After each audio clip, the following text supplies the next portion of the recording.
Hey guys, so this is part two of the React tutorial series. So in the first part, I kind of introduced React, what the kind of core concept of how we actually get stuff on the page, how do we actually render stuff on the browser, and comparing that to the original HTML way. And then I ended it by saying, or kind of asking the question, okay, so I talked about how we have to have a JavaScript function and then return our HTML in a JavaScript function. And then we have this function call here that actually takes that and renders that HTML onto the page. But then I asked the question why. So why is React built this way? Why did React want you? Why does React want you to put your HTML in a JavaScript function? And so that's what I'm going to talk about in this video. So there's kind of two main reasons why um, why the creators of React put the or formatted it so that we put the HTML in a JavaScript function. And so the first reason why we want things in a JavaScript function, why it's beneficial to have things in a JavaScript function, is because we can write JavaScript next to our HTML, and then we can put the results of that JavaScript directly into our HTML. And so, for example, if we wanted to, let's say, this is like an arbitrary example, but let's say we wanted to get the width and the height of the page, of the browser, right? So you can do that in JavaScript. So there's a function called window, um, and that window function has a whole bunch of methods on it. So there's an object called window, and that window object has a whole bunch of methods on it, which you can call. And that window object is basically an object that has access to the browser and information about the browser. And so, for example, let's say I wanted to get the width of the browser width. We can do window dot inner width, and I can do const browser height equals window dot inner height. So first of all, you can notice that I can just write kind of normal JavaScript, right? So in the HTML, we couldn't write JavaScript. If we want to write JavaScript, we have to put in a script tag. So we could do the same thing there. But what the difference with React is that these variables, these values, we can put this now directly into our HTML, like this. I can write directly the p tag, and then inside of that, directly just put this variable, the value of this variable, into there, and that will get rendered on the page. There we go. That's the width. And so that's kind of, I mean, it's kind of like a crazy thing about React that you can do that, because you can't do that in normal HTML. Like if I have this here, there's no way for me, I can't like do that, right? There's no, uh, there's no, there's no, that doesn't work. What's gonna happen? Nothing. Yeah, so it's just gonna render that. It's just gonna take that as text. Like it doesn't interpolate the JavaScript. Like it doesn't have that connection to the JavaScript like that, right? There's no connection between this and this. If you wanted to do that in JavaScript, as in if you wanted to get, sorry, this browser width into your HTML, you'd have to write, document dot get, and by ID you'd have to make an element ID equals browser, and then you'd have to do this whole thing, and then you'd do whatever it is in a text equals browser width. So this is way easier, and it's way more direct, and it's less obviously code. This, I mean, if you're writing big JavaScript file, or when you get to writing big React projects, and later in the series we'll get onto writing actual projects and showing you how this stuff is actually used in real context. But this will get incredibly messy, trying to have to write this kind of indirect code, have to get the element, then find the method that you want to do to change the element, then put it inside. You have to have this here, which is empty at the beginning. If your JavaScript didn't work, what would happen?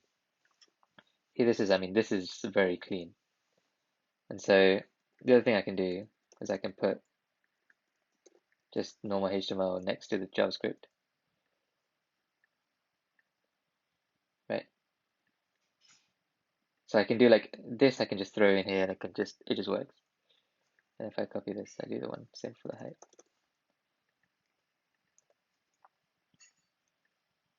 Right. If I make it smaller, refreshed, see that works. So that's one of the really, really cool things about React. Why we want to put our HTML in our JavaScript functions, because we can put JavaScript next, when we have JavaScript next to our HTML like this, we can then use the results of that JavaScript in our HTML. And that's really cool. And then the second reason why we want to put or what's good about putting our HTML in JavaScript functions is, so remember when I said that this function gets turned into a custom HTML tag? So this is one of the other cool things that React lets you do, is that you can create your page in multiple sections or in something. So these are called components, right? And then the reason why they're called components is because the idea that you componentize things, which is to say you break things up. And so instead of doing let's say instead of doing that,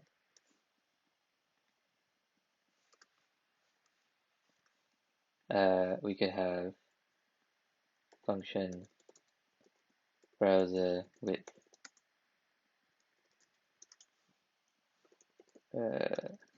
const equals inner width, return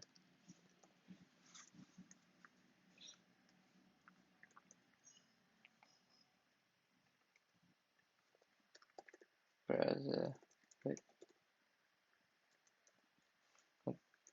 Yeah, so for the JavaScript, I didn't mention it, but I think it's clear, but I'll say it. If you want to write any JavaScript, you have to put these curly brackets around. So that's just how React picks up that that's a JavaScript variable that needs to interpolate and not just HTML, because like that would just render browser width as text. So you just have to put these curly brackets. So then I have this function, which, so I've done this wrong, so that actually needs to be a capital letter. So that's just one of the conventions that React put in so that it's easier for the React library. Or the way the React library works is that basically it picks up a component as a component and not just a normal JavaScript function. So it knows that it needs to it's a component, it needs to turn it into a component thing. Or needs to turn it into, get the HTML and put that on the page. One obviously is that it needs to return HTML, but the other thing is that the function name needs to have a capital letter. And so that's why this one also has a capital letter. But here now, instead of doing what we did before, I can do this. And so this whole thing now gets packaged up. And then I can just write this as a tag. And so this is useful, for example, so I'll just demonstrate that. So that's still working. This is useful if we wanted to reuse this, right? Let's say, again, these are arbitrary examples. And I'll show like real examples. I'll show real examples either in this video or the next video, but also later in the series when we get into making an actual project. But let's say for kind of demonstrative purposes, we wanted to have this browser width on the page twice. We don't have to write that code out twice, right? We don't have to write this. Yeah, I mean, this is only one line of code, but imagine we had, okay, so imagine we had, let's say browser dimensions. Let me do both lines. Browser height in height.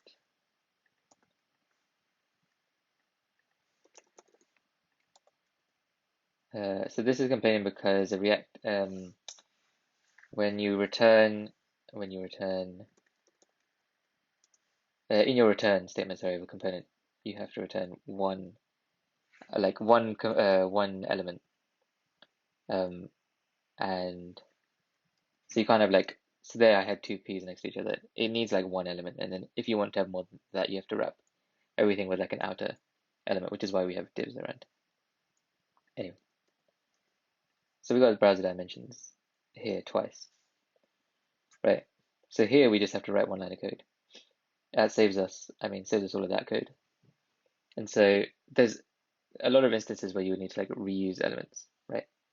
Like, so later on, so in this series, we're going to kind of build a to-do app. You can imagine if we had a to-do app, we would have lots of elements that, might be kind of the same. You might have like a button on every to-do app, on every to-do item that's like a complete. So you could have a component that's just that complete button. It does the same thing on every single to-do item, but you don't want to write that out again and again and again, right? So here you can see that if we package everything up into a component, and we can just render it like a custom HTML tag, then we save having to rewrite all of that code.